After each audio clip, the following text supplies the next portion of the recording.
Good evening to all of you. Hello everyone, welcome to countryside HP exam. आज की video में हम बात करेंगे हिमाचल प्रदेश यूनिवर्सिटी के द्वारा बीएड एंट्रेंस की डेट अनाउंस कर दी है। आप लोगों को अपने एग्जाम के बारे में पता होगा कि कौन सी तारीख को आप लोगों का एग्जाम है, तो आप लोग प्रिपेयर रहिए इस एग्जाम के बारे में।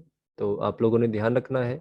तो मैंने आप लोगों के साथ एक वीडियो शेयर की थी कुछ एक दिन पहले, जिसमें मैंने आप लोगों से कहा था कि मैं बीएड के मॉक टेस्ट और टेस्ट सीरीज दे रहा हूं, किसी स्टूडेंट को चाहिए तो आप हमसे परचेज कर सकते हैं। ठीक है, मैंने उस टाइम भी कहा था कि अगर हिंदी के स्टूडेंट होंगे तो मैं हिंदी के भी दूंगा, बट फिलहाल मेरे पास जितने भी स्टूडेंट ने परचेज किए हैं, लगभग 40 से 50 स्टूडेंट हैं, तो मैंने सबको अभी इंग्लिश में ही दिया है, क्योंकि इंग्लिश में ही स्टूडेंट के डिमांड है ज़्यादा।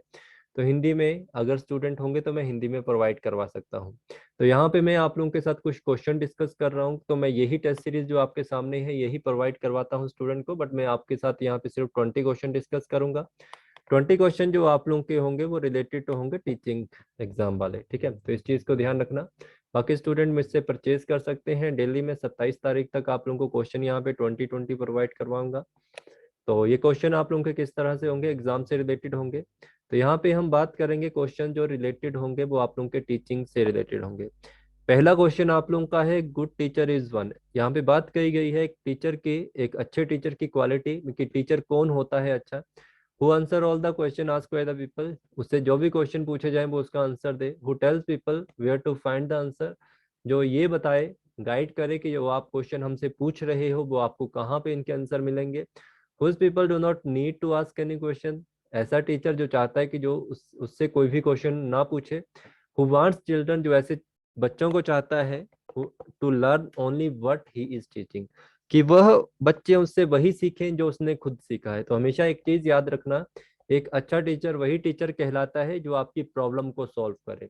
देखो यहाँ पे राइट और आप जो आंसर में कंफ्यूज होंगे वो होंगे ए और बी में, क्योंकि यहाँ पे बात की गई है who answer all the question asked by people, कि ऐसा टीचर जो आपके सभी क्वेश्चन के आंसर आपको दे सके। ये तो बात सही है कि आपको एक टीचर जो अच्छा होगा वो आपके आंसर दे सके, बट कल को वो टीचर आपके साथ नहीं होगा तो आप कहाँ से आंसर पूछेंगे। हमेशा याद रखना, एक अच्छा टीचर वही टीचर कहलाता है जो आप लोगों को आपके आंसर के साथ साथ ये भी बताए कि जो आप क्वेश्चन मुझसे पूछ रहे हो वो क्वेश्चन के आंसर आपको कहाँ पे मिलेंगे। ठीक है, तो राइट आंसर आप लोगों ने बी देना है, इसका राइट आंसर बी आएगा। 57 क्वेश्चन है इग्नो के बारे में। Indira Gandhi national open university है, हैज बीन एस्टेब्लिश बाय, तो यूजीसी के द्वारा इसको किया गया है, बिल्कुल गलत है। इंदिरा गांधी जी ने भी इसको नहीं किया था, association of Indian university. Right answer आप लोगों का आएगा एन एक्ट ऑफ पार्लियामेंट। तो Indira Gandhi national open university को एस्टेब्लिश किया गया था पार्लियामेंट के एक्ट के according. Next question, complete silence in A class is necessary indication of, जो आप लोगों के क्लास में एक बिल्कुल एक साइलेंस होती है, खामोशी, ये किस चीज के बारे में इशारा करती है हमें। गुड टीचिंग के बारे में, क्लासरूम मैनेजमेंट के बारे में, fear of punishment by the teacher, lack of interest among the student. देखो हमेशा एक चीज याद रखना, यहाँ पे बात कही गई है कि कंप्लीट साइलेंस। कंप्लीट साइलेंस का मतलब होगा, यहाँ पे आप लोगों को काफी चीजें दिख रही होंगी, बट आप लोगों ने जो आंसर देना है वो एग्जाम से रिलेटेड देना है। कि जब आपके, कभी भी एक चीज नोटिस करना, अगर आपको कोई अच्छा पर्सन पढ़ा रहा है, एक अच्छा टीचर आपको गाइड कर रहा है, या आप कुछ भी चीज देख रहे हो, चाहे मूवी देख रहे हो, तब आप लोगों ने देखा होगा कि आप उसमें इतना ज्यादा इंटरेस्ट लेते हैं कि आप अपने आसपास क्या नहीं चाहते, किसी तरह का शोर शराबा नहीं चाहते। तो कंप्लीट साइलेंस एक क्लासरूम के अंदर, क्लासरूम मैनेजमेंट का भी नहीं होगा, फियर ऑफ पनिशमेंट भी नहीं होगा, lack of interest of student नहीं होगा।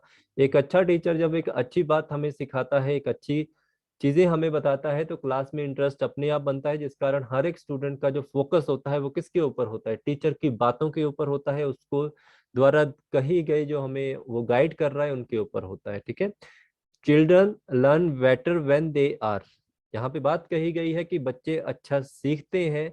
कब सीखते हैं, always punish for mistake, praise for good performance, unsure of punishment and rewards, left entirely to themself. तो इस बात का भी आप लोगों ने याद रखना है कि children learn better when they are, जब वे अनश्योर हो किस बात के, पुनिशमेंट और रिवॉर्ड्स के। ठीक है, तो इस चीज को ध्यान रखना। 59 का जो राइट आंसर आप लोगों का आएगा वो सी आएगा। कभी भी जो टीचर बच्चे होते हैं वो कभी भी पुनिशमेंट या मिस्टेक से नहीं सीखते हैं, ठीक है। Always punish for mistake. आप वो कोई गलती कर रहे हैं तो आप उनको क्या करो, पुनिश करो, उससे तो वो सीखेंगे नहीं। अगर उनकी बहुत अच्छी परफॉर्मेंस आ रही है आप उसको प्रेस करिए, तब भी वो टीचर से वो कितना सीखेगा नहीं।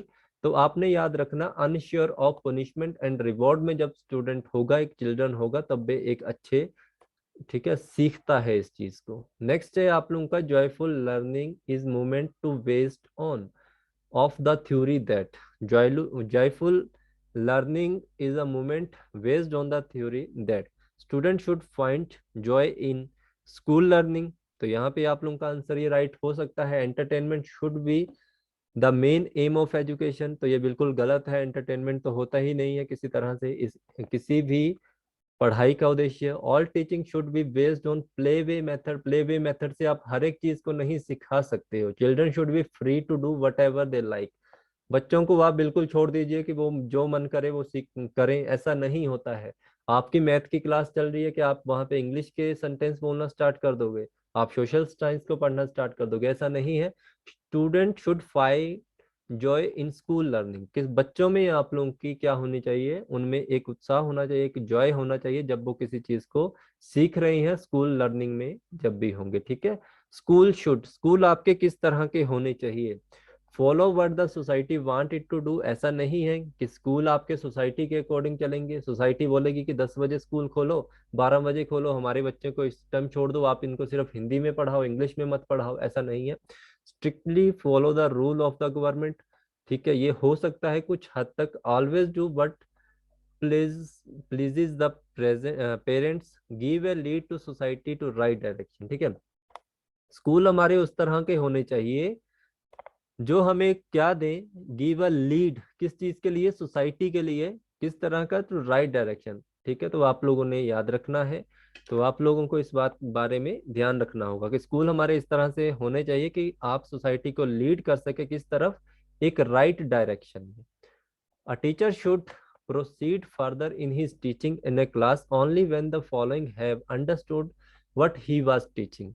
तो यहाँ पे बात की गई है टीचर शुड प्रोसीड, टीचर को ऐसा प्रोसीड करना चाहिए अपनी टीचिंग स्टाइल में क्लास के अंतर्गत, only when the following have understood what he was teaching, कि हर एक को इस बात के बारे में समझ आए कि वो क्या पढ़ा रहा था। तो ये किस चीज के लिए ऊपर रहता है। तो ये आप लोगों का ऐसा नहीं है कि एक टीचर स्कूल के अंदर एंटर करता है, उसके बाद वो स्कूल में जाता है तो वो सिर्फ किनको पढ़ाए, बेस्ट स्टूडेंट को पढ़ाए, उनके ऊपर फोकस करे, एवरेज के ऊपर फोकस करे या वीक के ऊपर फोकस करे, ऐसा नहीं है।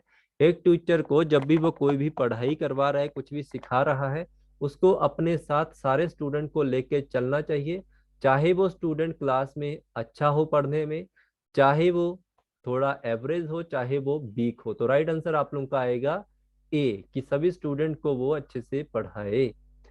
63 क्वेश्चन यहाँ पे है, teacher can effectively discourage student from cheating in an examination why. जो टीचर आप लोगों का होता है, ठीक है, वो यहाँ पे बात की गई है कि अपने जो स्टूडेंट होते हैं जिनको वो चीटिंग करते हुए देख लेता है, उनको डिस्करेज करे कि टीचिंग किस चीज के लिए, स्ट्रिक्ट इनविजिलेशन के अंतर्गत करे, स्ट्रॉन्ग पुनिशमेंट करे किस चीज के लिए, उसको चीटिंग के लिए, forcing social boycott of those who cheat, उनका वाइकआउट कर दे जो कि चीटिंग कर रहे थे। तो तीनों ये आप लोगों के गलत होंगे। राइट आंसर सी आएगा कि उसको क्या करना चाहिए, ऑनेस्टी दिखानी चाहिए अपने इंपॉर्टेंट वर्चुए के ऊपर, ठीक है। तो इस चीज को भी आप लोगों ने ध्यान रखना है। राइट आंसर आप लोगों का सी आएगा। नेक्स्ट क्वेश्चन आप लोगों का है, द टर्म शिक्षा मित्रा और सरस्वती पुत्रा आर यूज टू। शिक्षा मित्रा और सरस्वती पुत्रा जो आप लोगों की टर्म होती है वो किस चीज के लिए यूज की जाती है, ठीक है। तो ये याद रखना आप लोगों ने, ये मोस्टली आप लोगों की जो शिक्षा मित्रा और सरस्वती पुत्र यूज की जाती है, ये आप लोगों के जितने भी रूरल एरियाज होते हैं, जो कि community to teach in primary school, जो भी रूरल एरियाज में आप लोगों के जितने भी समुदाय होते हैं जो प्राइमरी स्कूल में पढ़ाते हैं, उनके लिए शिक्षा पुत्र, शिक्षा मित्र और सरस्वती पुत्रा यूज किया जाता है। Nursery should use, nursery school should use, nursery school जो आप लोगों के होते हैं वो किस चीज के लिए, ठीक है, मतलब किस चीज के लिए बनाए जा रहे हैं आप लोगों ने अभी भी देखा होगा, तो याद रखना आप लोगों ने। तो आप लोगों ने ध्यान रखना, इसका राइट आंसर डी आएगा, provide all round natural development of children. Nursery school का मेन यही एम होता है कि बच्चों को क्या कर सके, कि उनको हर तरह से उनकी प्राकृतिक रूप से उनकी डेवलपमेंट हो सके, उनको इस काबिल बनाए। ठीक है।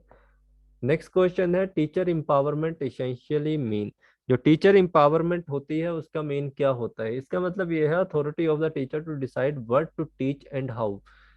जो भी टीचर्स में अथॉरिटी होती है उनमें ये रहती है कि बच्चों को किस तरह से पढ़ाएं, क्या पढ़ाएं और कैसा पढ़ाएं। ठीक है, तो ये टीचर एम्पावरमेंट होती है, हर जगह इसका यूज किया जाता है। From the point of view of environment, children school bag should be made of. जो चिल्ड्रन स्कूल जो आप लोगों के होते हैं वो किसके बने होने चाहिए? लेदर के बने होने चाहिए, प्लास्टिक के बने होने चाहिए, फर के बने होने चाहिए। याद रखना कैनवस इसका राइट आंसर आना चाहिए, कि जो from the point of view of environment. ठीक है, चिल्ड्रन के जो बैग्स होने चाहिए वो आपके बने होने चाहिए कैनवस के। नेक्स्ट क्वेश्चन है, mid day meal in primary school should be provided to. जो मिड डे मील स्कूल जो आप लोगों का प्राइमरी स्कूल में दिया जाता है वो सभी स्टूडेंट के लिए होना चाहिए। ऐसा नहीं है कि जो पॉवर्टी लाइन के नीचे हैं, जो गरीब हैं, हेल्थ में मतलब कमी है जिनकी, या सिर्फ लड़कियों को, ऐसा नहीं है। A new school subject for primary classes recently introduce by NCERT is. तो ये आप लोगों का क्या रहेगा, एक आप नई है यहाँ पे सब्जेक्ट चलाया गया है, वो आपका है इन्वायरमेंट स्टडी। ये जितने भी आप लोगों के प्राइमरी क्लासेस हैं इनमें इन्वायरमेंटल स्टडी जो आप लोगों की है इसको इंट्रोड्यूस करवाया गया है। The main objective of work experience in school is to. Main objective आप लोगों का क्या होता है एक वर्क स्कूल में? तो याद रखना इसमें ये रहता है पास टाइम यूजफुली। देखो, अगर आप वर्क एक्सपीरियंस ले रहे हो, चाहे ये स्कूल की बात नहीं है, ऑल ओवर में, तो आपका जो भी आप वहाँ पे काम, टाइम पास या अपना समय व्यतीत कर रहे हो, उसका एक क्या होना चाहिए, मोटिव होना चाहिए, ताकि आप अपने समय को क्या कर सके, यूजफुल रूप में क्या कर सके, उसको समय को व्यतीत कर सके। ठीक है, तो ये हमारे क्वेश्चन थे। हिंदी के स्टूडेंट अगर हैं तो आप मुझे बता सकते हैं, मैं आपको हिंदी में दे सकता हूँ। आप लोग मुझे ऐसे भी बता सकते हैं कि आप लोगों को सिर्फ टीचिंग के क्वेश्चन चाहिए, आप हिमाचल के भी क्वेश्चन कह सकते हैं, या आप लोग इंग्लिश वगैरह में वो भी प्रोवाइड करवा सकता हूँ। ठीक है जी, थैंक यू सो मच।